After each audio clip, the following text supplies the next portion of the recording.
long-term wealth building, etc. Very, very important. And as we've talked about, there's millions and millions of people that are underserved. And how are they underserved? Well, the banks and the lenders out there rely on a residential mortgage situation to a large extent, on your FICO score. And so if your FICO score, either for a variety of reasons doesn't reflect your real ability to pay your bills, and or is non-existent, if you're a young person starting out, you don't have established credit and you don't have all these things in your background that a banker can rely on, credit union, whoever it might be, to provide you with that mortgage financing. So a lot of these kind of ancillary things that Cleveland and the other folks are alluding to, like making your rent payments on time, paying your utility bills, all those kinds of things that are not collected by the current big three in FICO reporting, are a very important indicator that a bank that's being progressive can use to determine if they should finance somebody and put them into a house. So what happens? The average person out there, I mean, some people a little bit more sophisticated, maybe they run around and buy a house on their own. But for the most part, the real estate market is controlled by realtors in terms of the intermediaries in both people that are listing a property for sale or want to buy one. And so if you look at that across the nation, there's 1,300 local chapters, if you will, of what are the National Association of Realtors. And those people license the people in every state that are, going to be a real estate agent that can represent you on either side of the transaction. So every day there's a realtor sitting in an office someplace that would dearly love to sell somebody a house. And maybe they've got a listing, or maybe there's other things there. But the first thing out of that realtor's mouth, if you come and you say you want to buy a house, is say, okay, great. Do you have a pre-approval? Oh, no, I don't. Well, then, I'm not going to waste my time on you if you're not able to be funded. And, and that kind of ditto with the mortgage insurance, that is a very important part for, people that are not wealthy and have an 850 credit score. And so being able to meet those FHA requirements for insurance, there's a VA program out there as well, is all part of that. So once we get started and we're ready to roll here, there are all kinds of opportunities for advertising through the MLS system. That is, what everybody's familiar with in terms of how properties are listed by realtors out there. And there's other ancillary things. There's realtor.com, Zillow. There's all kinds of ancillary opportunities out there. And what would that look like? There's a $250,000 house for sale. Oh, a pop-up ad pops up. Have you been denied mortgage financing before? Click here, etc. Right? Everybody gets it. And so, and the realtors in all of these chapters, if they've got, let's call it, and there's some metrics have to be worked out here, properties, that would be something that would be attractive for, let's call it, the underserved. We're not talking about multi-million-dollar beach properties, then with that, having that disseminated out there, that ECRID is an answer for financing for these people, we'll be able to generate tens of thousands, if not hundreds of thousands, of property sales. And a good analogy for this, a few years ago, I worked with a company out of Dallas that was a hedge fund that got the idea to do kind of the same thing for the underserved. And so their program was a rent-to-own program. Right. All you had to do was come up like anybody else that rents a property with the first, last, and maybe the security deposit, and you're in business. And so if you were able to make your rent payments on time for 3 years, then they would finance you to make the purchase.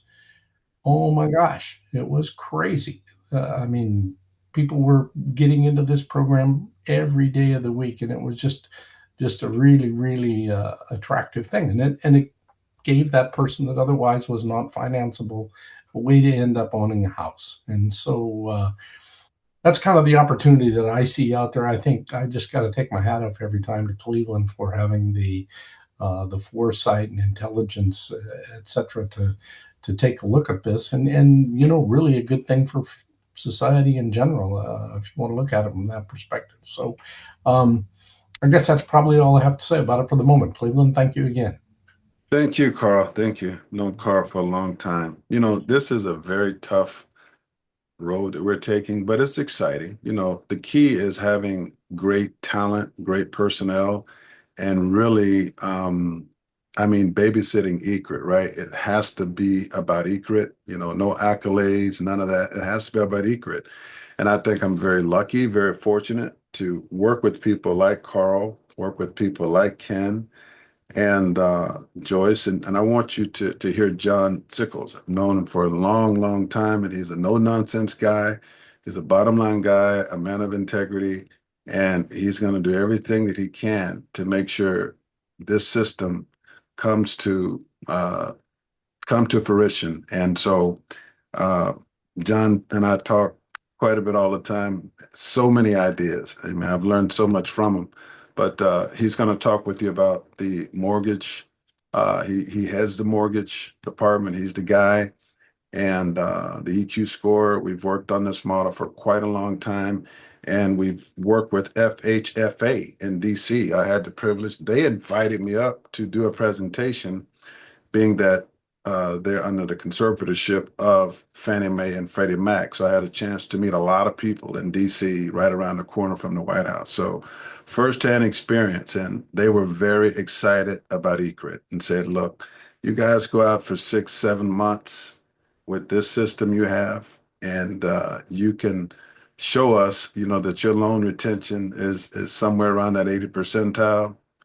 It's going to change the dynamics of how we do lending. It's really not about me. It's about us. It's about this team right here. Without this team, there is no ECRID, right? So without Cleveland, ECRID can go on, right? But we need a good team. So we got a good team. So John will talk about the mortgage business before we wrap this up. John? Hello, everybody. John Sickles. As Cleveland said, I've been in the lending side of the business for over 25 years. I've carried many different roles in the mortgage business. I've been the president of a few moderately sized mortgage banks, one very large mortgage bank, the SVP of one of the nation's largest privately owned mortgage banks, which was actually a bank with, believe it or not, only three locations in the country, but we were doing $3 billion a year in mortgage financing. The guys were smart. They bought the bank charter just so they could make mortgages, but they still had to regulate a bank. Um, the mortgage business is an interesting animal. Okay, peaks and valleys, and it goes through the same cycles as most businesses do. But I want to throw out some statistics first, and we'll back into where ECRID fits within these statistics. So, 2025, there were over $2 trillion in mortgage loans funded, okay, in the United States. 2 trillion. That's actually low. In I think it was in 2001 at the peak during the refinance boom, it was over $4 trillion.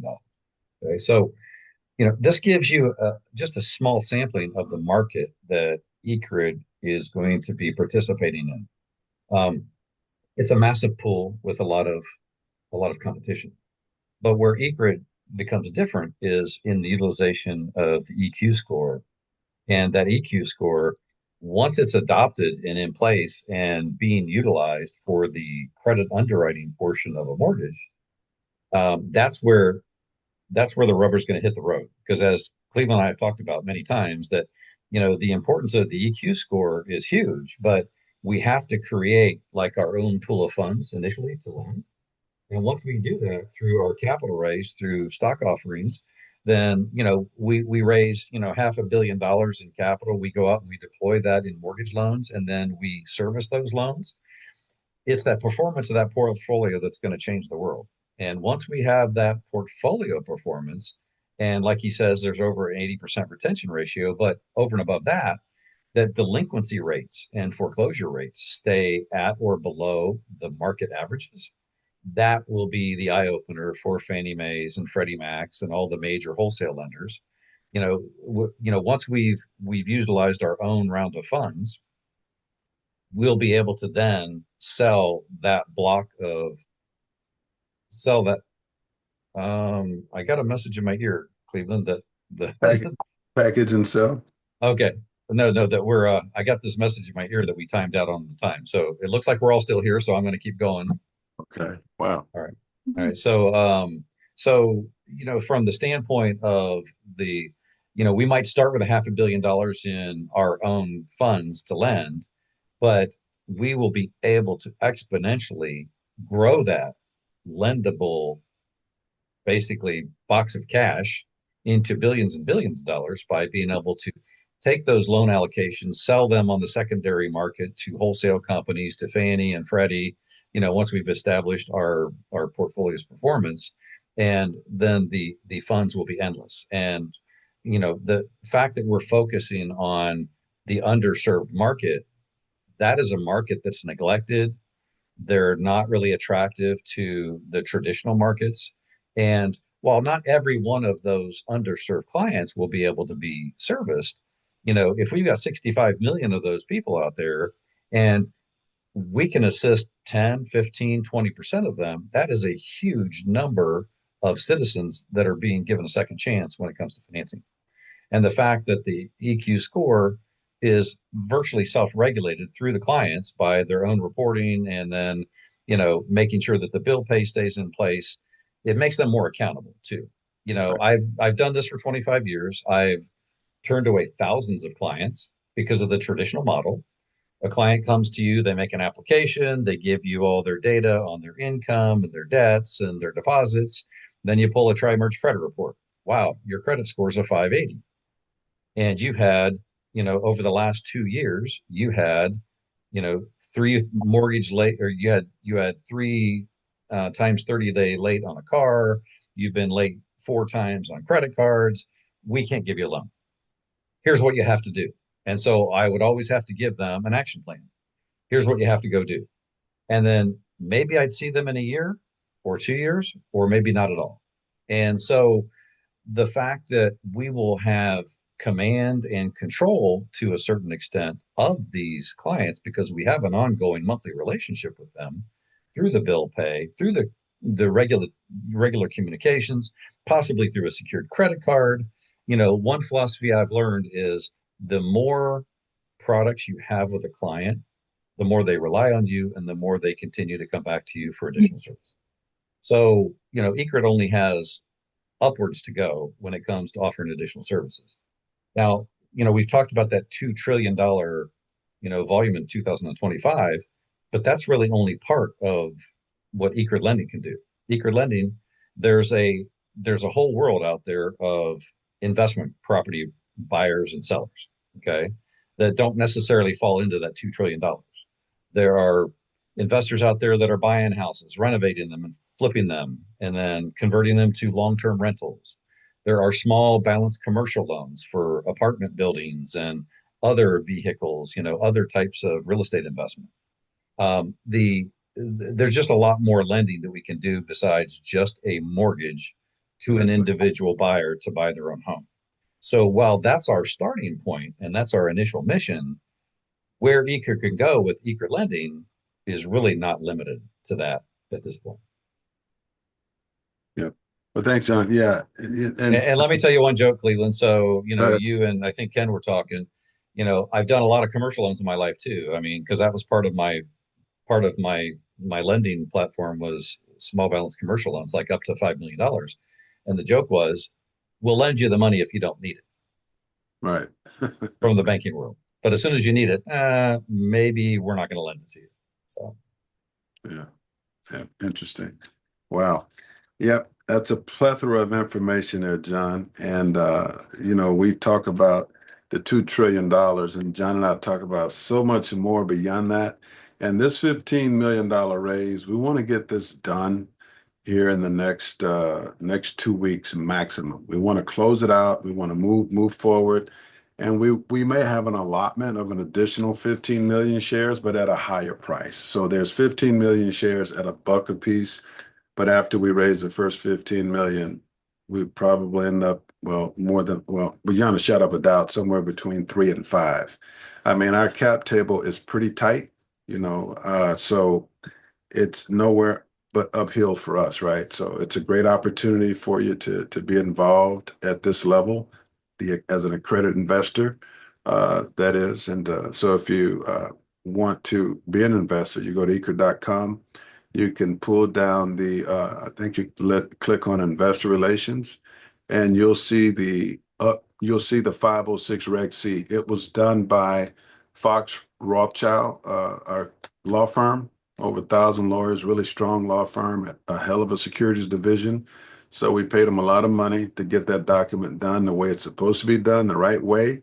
So we have no issues, no problems there. You're talking about NASDAQ, and as John was talking, especially the mortgage sector, you're talking a couple $1 billion is not a lot of money, and Carl and we've talked about this as well, but we're in a very unique position because our cap table is pretty tight.